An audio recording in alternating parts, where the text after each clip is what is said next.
special location today, as I said in my previous video as well, to shoot the YouTube videos. You can take a look at it. The air is bit of a problem, but the location more than makes up for it. So I will be speaking loudly as compared to my other videos, because the air is too much. But take a look around and you will surely like this place as well.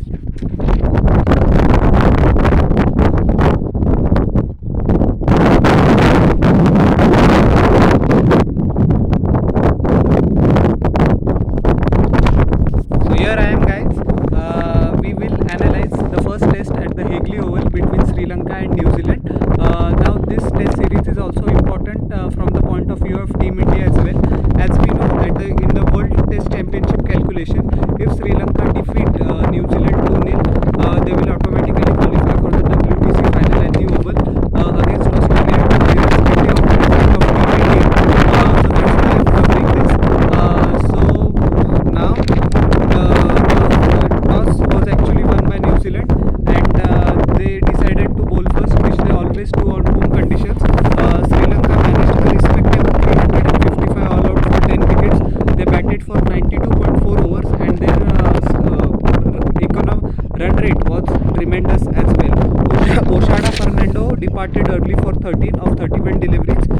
He was undone by a brilliant delivery from Team Saudi.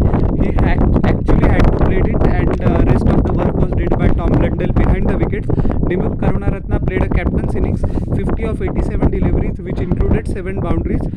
He was undone by Matt Henry. Kusal Mendes played one of the best innings of his career, and I think touring New Zealand brings the best out of him. Maybe Sri Lankan fans will remember the fact that he and Angelo Matthews batted out an entire day during the 2016 series. 87 of 83 deliveries, looked in pristine touch, excellent cover drives, was good of the pads as well, and scored all round the wicket. A typical Kusal Mendes innings when he's in full flow is one of the best batsmen to watch. He will be kicking himself that he couldn't get 100. Unfortunately, he scored 87 of 83, 16 boundaries, at a strike rate of 104.8. That too in New Zealand conditions. So hats off. He was LBW by Team Saudi. Angelo Matthews, after a long while, is returning to Test cricket, but he didn't show signs of any rust. 47 of 19 deliveries, 6 boundaries, and a massive 6. He was undone by Matt Henry as well. Dinesh Chandimal scored 39 of 64 deliveries, which included 6 boundaries. Team Saudi eventually got the wicket of Chandimal. So both Matthews and Chandimal, the senior pros, will be very disappointed that they actually didn't quite kick on and get a big score. Dhananjay De Silva scored 46 of 59 deliveries, a massive 6 and 5 fours. He was caught by Team Saudi. He was caught by Blundell of Saudi. Niroshan Dikvela playing Test cricket after a long while, 7 of 13 deliveries, not the sort of comeback that he was expecting. Prabhat Jayasuriya actually showed quite a bit of resistance, 13 runs in 40 deliveries. He was undone by Matt Henry as well. Tom Blundell taking 4 catches behind the stuffs. Lahiru Kumara was not out of 13 of 32 deliveries, and Ashita Fernando was also caught plumb in front by Team Saudi. As far as the New Zealand skipper is concerned, he was pick of the bowlers. He led from the front, bowled excellently well, swung the ball both ways, and bowled a lot fuller as compared to previous I think the matches, if we watch, that he's just a good length or short of good length, but he actually gave some time for the ball to swing and reaped his rewards, because that is the conditions in New Zealand are pretty favorable for fast bowlers as well, and he stuck to his line and length, was very disciplined, and got his reward in the end. 26.4 overs, 10 maidens, 64 runs, 5 wickets. Matt Henry also bowled wonderfully well. Every Indian fan cannot forget Matt Henry for his brilliant performance in the 2019 Cricket World Cup semi-final. But anyways, 26 overs, 8 maidens, 80 runs, and he took also 4 wickets. His in swinger, it's quite a ball, and he has a thinking bowler as well. Whenever he sets up the bowler with the batsman with the in swinger, and the fourth or fifth delivery of the over, it's one which goes on the outside, that is the out swinger, and that causes a lot of havoc in the batsman's brain, and it is eventually their undoing. Blair Tickner, 20 overs, 2 maidens, 103 runs, not the best day in the office for him. Particularly Kusal Mendes got after him. Neil Wagner in 10 overs he gave away 68 runs. So once again, I think his fitness was a bit dodgy, but let's see what happens. Daryl Mitchell in 7 overs he gave away 17 runs in 3 maidens. Michael Bracewell in 3 overs he also gave away 17 runs and actually took a wicket of Niroshan Dickwella. So all in all, a great performance by Michael Bracewell as well. New Zealand were in big trouble, 168 for 5 after the end of second day, but they managed to play along very nicely and eventually took a lead of 18 runs, which was mainly in part due to the brilliant 100 of Darren Mitchell, one of the best innings of his career. And yes, he performed brilliantly well. New Zealand finished with 373 for 10, a slight lead of 18 runs, but a lead is a lead. Tom Latham scored 67 runs of 144 deliveries, a typical opener's inning in typical New Zealand condition, and he scored 7 boundaries. He was bowled by Asita Fernando of a ripper of a delivery, but actually it took that ripper of a delivery to get Tom Latham. Devon Conway 30 runs of 88 deliveries, which includes 2 boundaries. He was also LBW by Asita Fernando. He was looking very good, so he will be kicking himself that he couldn't convert his starts into a big score. Kane Williamson unfortunately didn't turn up in this innings. He was undone by a pitch of a delivery by Lahiru Kumara of just 1. Henry Nichols also reported soon after of 2. Lahiru Kumara's burst was excellent. Daryl Mitchell 102 of 193 deliveries, 2 massive sixes and 6 fours. Lahiru Kumara also got him behind the wicket. Dickwella took a simple catch, but not before one of the most magnificent counter-attacking innings you will ever see. He actually attacked Kumara despite the fact that his tail was being up after the twin dismissals of Devon Conway and Kane Williamson. Batted all along the wicket. His cover drive was particularly pleasing to watch, and the way he took down Prabhat Jayasuriya and the Kasun Rajitha towards he played straight, which is always very beneficial if you are playing on small grounds, especially in England and New Zealand. But he just employed that basic discipline in his batting and reaped handsome rewards for it. He was good square of the wicket as well, which is quite unusual for New Zealand batsmen. But he has batted wonderfully well in Sri Lanka as well. If you remember 2 years ago, he was part of the team that toured India as well, but I unfortunately couldn't showcase his true potential. But yes, he has been batting wonderfully well. He is in good form in white ball cricket, and it is very good for himself as well as for New Zealand cricket that he continues his form. Tom Blundell, the wicketkeeper, unfortunately couldn't trouble the scorers much. 7 of 22 deliveries. Kasun Rajitha got him. Michael Bracewell played a good cameo of 25 from 57. He was eventually undone by a Prabhat Jayasuriya delivery, the off spinner.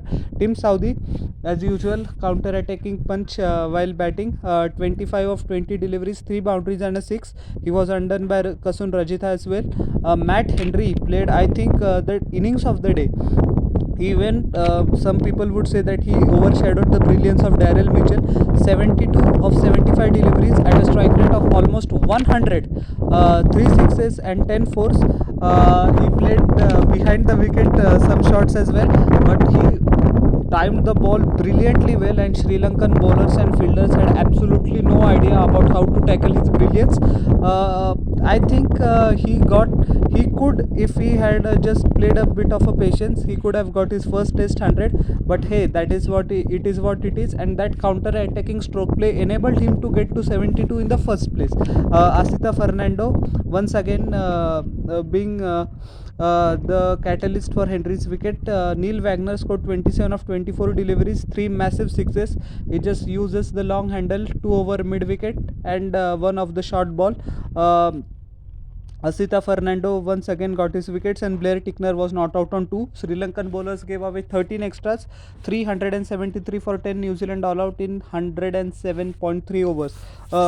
From 168 for 5 to 373 all out is the score that they will take all day, all thanks to the brilliance of Matt Henry and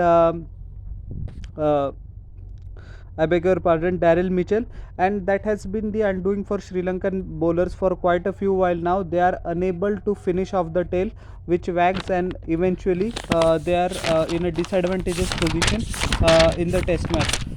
Coming to the second innings of Sri Lanka, Sri Lanka has 83 for 3 in 36 overs. They lead by 65 runs. I think the lead is not good and not bad as well. In between, we can say tomorrow the fourth day is going to be the moving day, and first session is very essential. How Angelo Matthews and the night watchman Prabhat Jayasuriya at the crease tackles it. Oshada Fernando once again looked very good, but it is his problem. I think it's more of a mental thing that he gets off to brilliant starts but is unable to convert it into big scores. 28 of 52 deliveries, which included 3 boundaries. He was undone by Blair Tickner, who bowled a magnificent delivery. He had to play at it. He couldn't leave it, and if you get such balls, you are quite unlucky.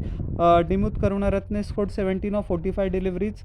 I think he disappointed many people. Many Sri Lankan fans had expected him to turn up in this game, but he scored 50, but 17 needs. I think by the lofty standards that he has set, it is not good enough. Blair Tickner once again taking his wicket. Kusal Mendis doing the most Kusal Mendis thing. Brilliant is one innings, average in another. 14 of 55 deliveries, one boundary. He was actually playing against his instincts in his innings. He scored 87 at a strike rate of more than 100 in the first innings, and now his strike rate was below 35. So I don't think what changed. I think the incentive to take the lead was too much and risk his wickets by playing aggressive shots, but he was eventually undone by Tickner as well. Tickner bowled wonderfully well. What a phenomenal comeback after first innings where he was taken to the cleaners. He has bowled well. He has bowled shot of good length, and he has pitched the ball full whenever it is required. So he has not been rigid about his lengths and game plan. So which is always good to see that a fast bowler can adapt, and that's why Test cricket is the best. It gives you two opportunities to come back into the same game. First innings didn't went according to plan for Blair Tickner, but he has more than made it up with this burst in the second innings. Prabhat Jayasuriya, the night watchman, is not out on 2, and Angelo Matthews, who will hold the key for Sri Lanka tomorrow, 20 of 62 deliveries, which includes one boundary. So all to play for on the fourth day, which is going to be the moving day, as I said a few seconds ago. Sri Lanka will be looking to rely on Dinesh Chandimal as well as Angelo Matthews, the two senior pros. I think a lead of 250 plus is good enough on this track, but Sri Lanka actually has to get there. They have to score more than 188 runs, more 187 runs. So the runs on the board will be the key, and especially Angelo Matthews has to walk the tightrope of scoring at a decent rate as well as making sure that his wicket doesn't fall. So which is one of the toughest jobs in cricket. He has recently, only after a 2-year hiatus, returned to the national team, but a wonderful wonderful score in the first innings. Not a 50, but that 47 runs of 28 deliveries was filled with character, courage and determination, and this is what is needed for Sri Lanka on the 4th day's morning. So all to play for, and this test match is in a very interesting position. So how did you like my analysis of the first 3 days? Please tell in the comment section below, and don't forget to like, share and subscribe to my channel and press the bell icon for further notifications. We'll meet in the next video. Till then, everyone, bye, and I am humbly requesting to you all, if the video reaches New Zealand and Sri Lankan audience as well as the Indian ones, please like, share and subscribe to my channel. It increases my confidence and means a lot to me. So thank you. We'll meet in the next video.